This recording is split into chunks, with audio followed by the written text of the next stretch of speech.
Olá, estamos aqui conversando sobre direito das famílias. No primeiro episódio falamos sobre casamento, sobre união estável, sobre alimentos. E hoje vamos conversar sobre guarda, exoneração de pensão. Tem a pergunta que eu deixei no último episódio sobre prisão civil do devedor de alimentos. E aqui comigo continuam doutora Lisiane e doutora Amanda. E aí eu já pergunto à doutora Amanda sobre a questão da guarda. Como é que funciona hoje? Eu sei que a gente tem várias ações que tratam sobre guarda do menor. Como é que funciona? Então, nós temos duas modalidades de guarda. A guarda unilateral e a guarda compartilhada. A guarda geralmente é estabelecida na ação de divórcio. Já os pais pactuam. Se os pais concordarem, um dos genitores ficará responsável pelo menor e essa guarda será unilateral. E o genitor vai ter o direito de visitação.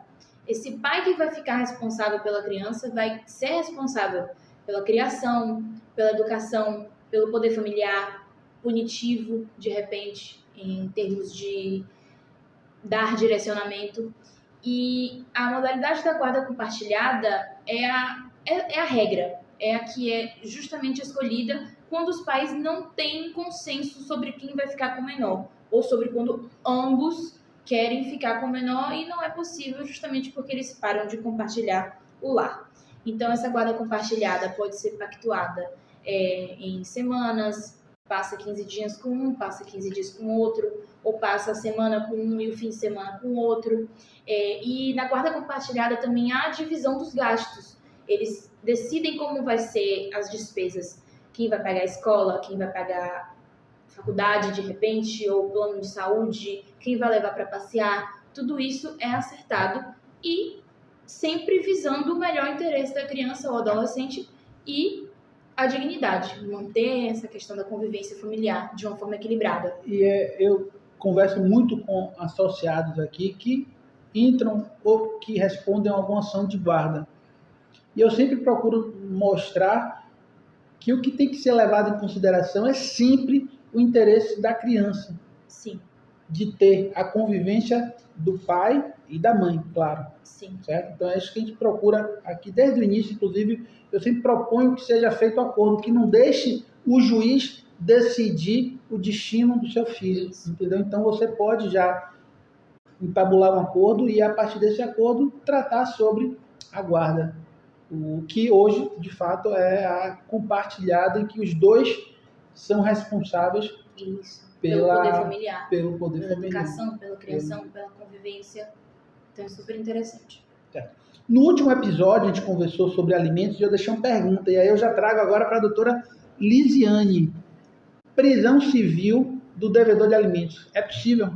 Sim, com certeza é possível. É um instituto que inclusive tem muita possibilidade e muita eficácia, né? A partir do momento em que o devedor de alimentos, seja ele a genitora ou o genitor, deixou de prestar os alimentos por 3 meses ou mais, já é possível requerer a prisão civil do devedor.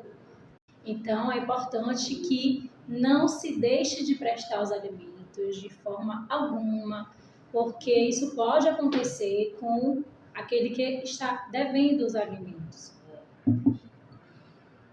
Ainda nessa temática dos alimentos, uma vez deferido, somente o juiz pode exonerar. Como é que hoje funciona? Eu sei que a gente tem diversas ações, na verdade já foram mais de 500 ações que acompanhamos de exoneração de pensão. Como é que funciona hoje? Bom, muitas pessoas têm uma visão equivocada da exoneração e da revisão dos alimentos. Isso porque acredita-se que a partir do momento em que, se tratando de filhos, né, esses filhos atingem a maioridade civil, ou seja, 18 anos, esses alimentos são automaticamente exonerados, ou seja, extingue-se o dever de prestar os alimentos, a obrigação de prestar os alimentos. E não é assim, tá? É claro que existe a possibilidade de você pedir a exoneração dos alimentos a partir do momento em que seu filho ele atinge 18 anos, mas isso só ocorre quando ele não está estudando, ou seja, não está fazendo faculdade, não está fazendo curso técnico, por exemplo, ou em sendo positiva essa informação, ou seja, o filho ainda está estudando, estende-se essa obrigação até os 24. Ainda existe a possibilidade do pai ou da mãe continuar prestando os alimentos aos seus filhos, mesmo que tendo mais de 24 anos, pois existe também a questão da miserabilidade do seu filho. Às vezes, seu filho já tem 24 anos, não está estudando, não está trabalhando, não tem como se manter. Então, o seu dever, a sua obrigação de prestar os alimentos, ela não se extingue. Também tem a questão da exoneração de alimentos para cônjuges e companheiros. Né? É claro que esses alimentos não são ad eternos, não é uma questão, não é um instituto eterno, ou seja, você não tem que prestar alimentos para sempre para seu ex-cônjuge ou sua ex-companheira, né? Esses alimentos eles se estendem até o momento em que essa pessoa consegue se restabelecer no mercado profissional ou quando ela constitui uma nova relação, já tendo outra pessoa para mantê-la, você já pode, através de uma ação judicial, requerer a exoneração daqueles alimentos. E com relação à revisão dos alimentos, é quando altera-se algum dos requisitos do trinômio lá, proporcionalidade, necessidade e possibilidade, ou seja, ou quando o prestador de alimentos mudou a sua condição financeira, perdeu o emprego, ou teve outros filhos, outras despesas, ele pode requerer que esses alimentos sejam revisados para ele pagar uma quantia maior. Também tem que ser analisada a necessidade daquela pessoa que está recebendo os alimentos, ou porque está precisando de mais dinheiro, porque mudou para uma escola mais cara, ou porque está precisando de um tratamento médico. Então, ajuiza-se uma ação, tudo isso através de ação judicial, não pode ser de forma deliberada, tá? E aí você ajuiza uma ação para que requerer que o juiz altere aquele valor para mais ou para menos. Bem, a gente sabe que esse dever, essa obrigação dos alimentos pode ser transferido para os avós, caso não exista ou não tenha condições de um pai ou a mãe estarem assumindo, o que são os chamados alimentos avoengos. A gente, inclusive, tem algumas ações aqui nesse sentido, de clientes que foram acionados justamente pelos seus netos para poder estar prestando esse tipo de alimentos, que tem algumas controvérsias. Direito de família, o direito das famílias é um tema extremamente importante e extenso, não tem como em um episódio, aliás, nenhuma temporada única a gente conseguiria explorar tudo. E não foi o nosso objetivo aqui, hoje, explorar nem exaurir toda a temática. É trazer alguns pontos importantes do nosso dia a dia aqui do escritório. E aí, falando do escritório, eu pergunto à doutora Amanda, quando o associado sinta relacionado ao direito de família, qual a principal pergunta, a pergunta que é mais feita atualmente para a senhora? Ações de inventário. O que se precisa para ajuizar uma ação de inventário? Como proceder? O que se faz? Como que vai ser feita a divisão? E tudo que está relacionado ao inventário e aos direitos patrimoniais pós-morte. Principalmente pela questão do precatório, né? É isso que eu ia falar. O precatório hoje, a gente tem cerca de 2.000 precatórios acompanhados aqui pelo escritório e alguns desses precatórios, infelizmente, a parte veio a óbito. E aí os herdeiros, a família, né, acaba tendo a necessidade de entrar com esse inventário para poder ser estabelecido pelo juízo competente, que é o juízo da vara de família, a questão dos herdeiros. Isso. E como é que se dá esse crédito. Explica um pouco mais sobre esse inventário, que inclusive pode ser extrajudicial hoje em dia. Isso. Então, o inventário pode ser extrajudicial ou judicial. Extrajudicial é quando já se sabe os bens a partilhar, a divisão das cotas dos herdeiros e também como quem vai receber e quem tem direito a receber, quando há consenso nessa divisão. O inventário extrajudicial precisa do acompanhamento de um advogado, elabora-se uma petição, um documento, indicando quem são os herdeiros, indicando quais são os bens e como serão partilhados, ao pagamento do DAGE e ao pagamento do imposto correspondente. Uma vez que homologa, faz escritura, pronto, findou-se o inventário extrajudicial. Já o judicial é um pouco mais complexo, porque precisam se arrolar todos os herdeiros na ação, precisa-se indicar quais são os bens também a serem partilhados, como que vai ser a cota e a fração ideal de cada um.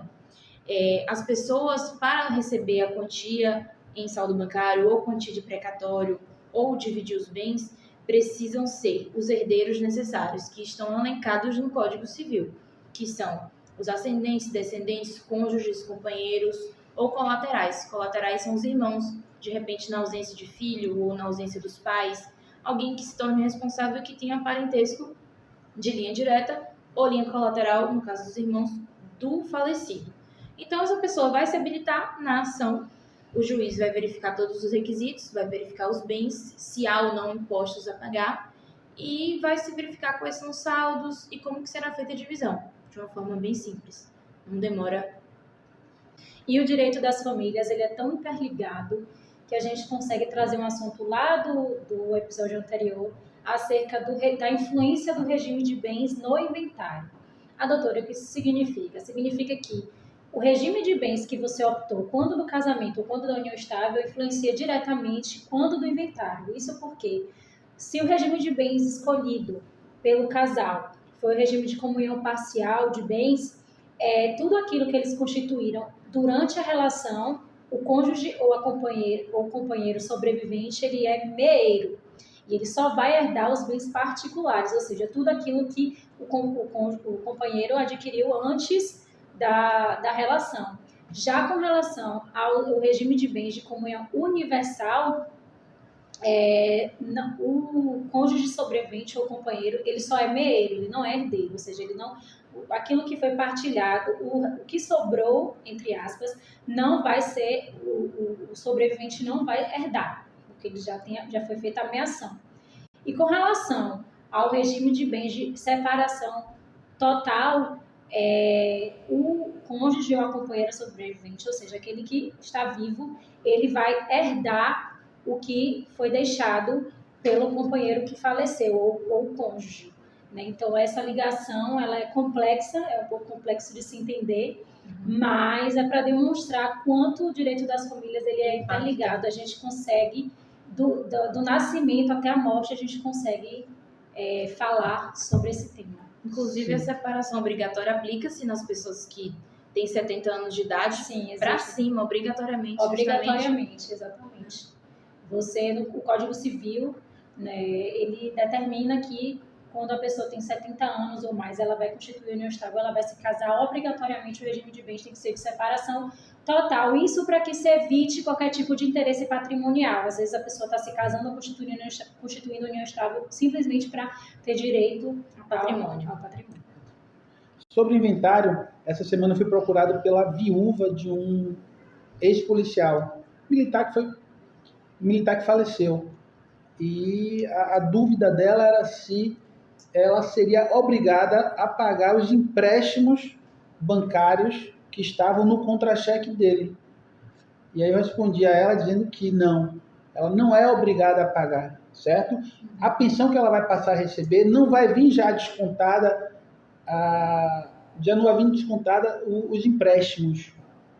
Agora, não significa que aquele valor que foi deixado débito não deveria ser pago. Sim, e é justamente no inventário que vai ser feita toda essa análise dos débitos e dos créditos, e aí esse saldo, o que sobrar positivamente é dividido entre os herdeiros. O que, se não sobrar ou se esse saldo for negativo, os herdeiros não vão precisar pagar nenhum centavo a mais para poder quitar aquele débito, porque o próprio falecido, com os bens deixados, tem que pagar as suas dívidas. Ou seja, o credor do falecido ele tem que torcer para o espólio ser positivo, para ele receber aquele crédito, né? Porque esse dever de pagar os débitos do falecido não se transfere aos herdeiros. Então, se uma pessoa vem a falecer e deixou algum tipo de débito, não tem patrimônio para quitar aquele débito, infelizmente aquele débito vai deixar de ser quitado, porque não pode cobrar de um filho nem de uma esposa. Bem, como eu falei já 2 ou 3 vezes, o tema é extremamente extenso e palpitante também e estimulante, porque a gente está tratando do que a gente vê no dia a dia aqui do escritório, mas reflete o que acontece diariamente na sociedade, que é o nascimento do indivíduo, é o casamento, é o divórcio, a separação, a questão da guarda, é a morte, o inventário. Então, a gente está trazendo um assunto realmente que a gente vê diariamente. Isso é Certo? Quero agradecer a doutora Lisiane pela participação, a doutora Amanda também, advogadas que estão aqui no escritório. A doutora Lisiane tem um pouco mais de tempo, a doutora Amanda já é um pouco mais recente, mas de uma maneira ou de outra, as duas contribuem muito para o exercício aqui da advocacia do Sinaju. Quero aproveitar também para poder agradecer a toda a equipe do Sinaju, que de maneira incansável, de maneira árdua, lidam diariamente com todos os problemas que a gente tenta e que a gente resolve dos nossos associados. Quero agradecer também a minha equipe, hoje com a participação de Deise, que está aqui com a gente, dando todo apoio, a Gabriel, e já aproveitar para poder convidar vocês para poder assistirem todos os episódios anteriores que estão disponíveis nas principais plataformas. Também convidar já para o próximo episódio, na próxima semana, em que vamos conversar sobre mais um tema relacionado ao nosso dia a dia. Até lá! Agora é tipo o William Bonner, né? Jesus. E a gente tem que ficar conversando, né? Porque tem que fingir que tá debatendo alguma coisa. Foi massa, viu? Muito bom.